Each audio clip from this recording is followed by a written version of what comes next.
Ngayon po, nandito po kami ni Boy sa... Yes, nandito kami sa Villa Cruz, no? Actually, nagpa-reserve lang po kami ngayon. Kasi bukas, it's a very relaxing day po para sa amin. Magre-relax po yung buong team. Magre-relax po ang The Great Team Maraino.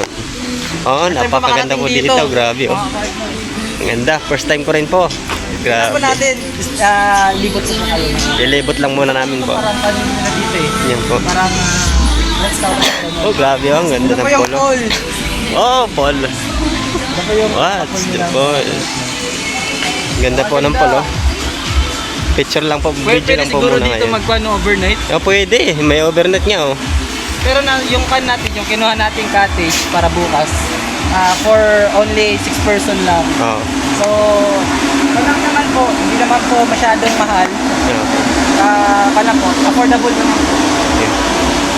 Kayang-kaya. Tayo, bumaba doon sa pool kasi hindi pa po tayo pwede. Grabe, Wala lang tayo muna ngayon. Napakaganda. Libot-libot lang muna tayo, tingin sa mga tanawin. Grabe. Napakaganda po, tignan mo po. Wow. Kulay asal yung ano, asal yun, di ba? Yung tubig. No ticket, stop no entry beyond this point. So hanggang dito lang po tayo mga ka-partner. Ano yung masasabi mo kay Raymond? Sasabi ko lang, for the first time, ganda. Ganda na. Hindi mo inaakala na sa Katarman merong ganitong resort na? Oo. Grabe. Ngayon pala ako din. Ngayon lang ako nakapunta ngayon dito. First time. So, wag nyo pong i-skip yung video mga ka-partners. Please lang po pa-subscribe po sa YouTube channel ni Kuya Raymond. Yan, Wag nyo yan pong po, i-skip salamat. yung video na to. Kasi bukas, dudugtungin po natin panibagong upload po bukas. Mahaba pa po tayo bukas. Mahaba-habang vacation. Actually po, Pahinga namin po. Yung biyahe po namin dito, more than sabihin natin mga 1 oras. Oo, tagal-tagal yung biyahe namin. Hanggang Baybay dun sa Katarman, papunta po dito sa San Roque, ay napakalayo naman po talaga. Pero pagdating nyo dito, Solid mo, solid do? lalo na kung maliligo ka na. Is Siguro, bukas. Kuya Raymond, maganda maligo dito gabi. Siguro. No? Tapos kasama mo yung forever mo. Wow. Maganda siguro dito maligo kapag gabi. Kasi tingnan mo kapag umaga ka maligo dito,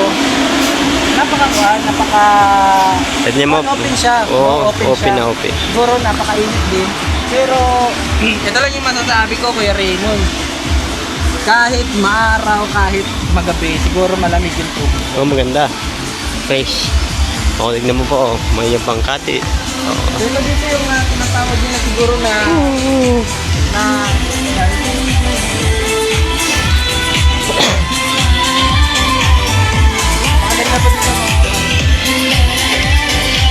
gustong mag-inom, bilis dyan. Para sa'yo kay Raymond, anong mas maganda sa'yo? Umaga o gabi? Para sa akin, gabi. Gabi. Tapos, hindi siya mainit, no? Parang hindi. relaxing lang siya, pero maginaw. Yan. So, sa mga tao na madali lang ginawin, sa umaga sila. Oo. Pero kapag gabi, pag may kasama kang, alam mo na yon, mahal mo, pwede gabi. So, tignan nyo dito. Meron po dito e-bike ko. Ewan ko kung ano to. Siguro malawak to, no? Oo. Malawak siguro to. Ito na malawak to. Lilibutin namin to bukas. Ayan. Siguro may bayad dyan mga partners. Meron. Pero, Yan po, car. may car dyan. Bukas po, lilibutin po namin to bukas. So, tara. Sige po, napaka-laki yung napakaganda.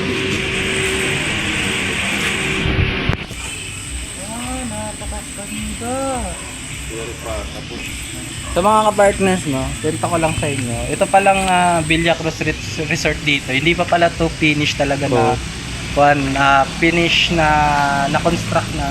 Marami pang aayusin dito, no. So, grabe kapag matapos to, siguro dadayuhin to dito ng mga tao. sigurado to. No? Marami pa palang pinaplano yung Villa Cruz na pwedeng itayo dito. Malawak to kaya, no? Nasa 1 hektarya to na siguro. So, di ba? Ay nako, grabe. So, abangan nyo po bukas yung namin, yung outing namin. So, uwi na po muna kami para ibalita kala kuya yung magandang balita. Let's go! Ayan mga partners, uwi na po kami. At syempre, ibabalita namin kay kuya yung magandang balita. No? Kita-kits bukas, mga ka-partners. Ayan, so abangan nyo po. Huwag nyo skip yung video. Abangan nyo yung part 2. Let's go!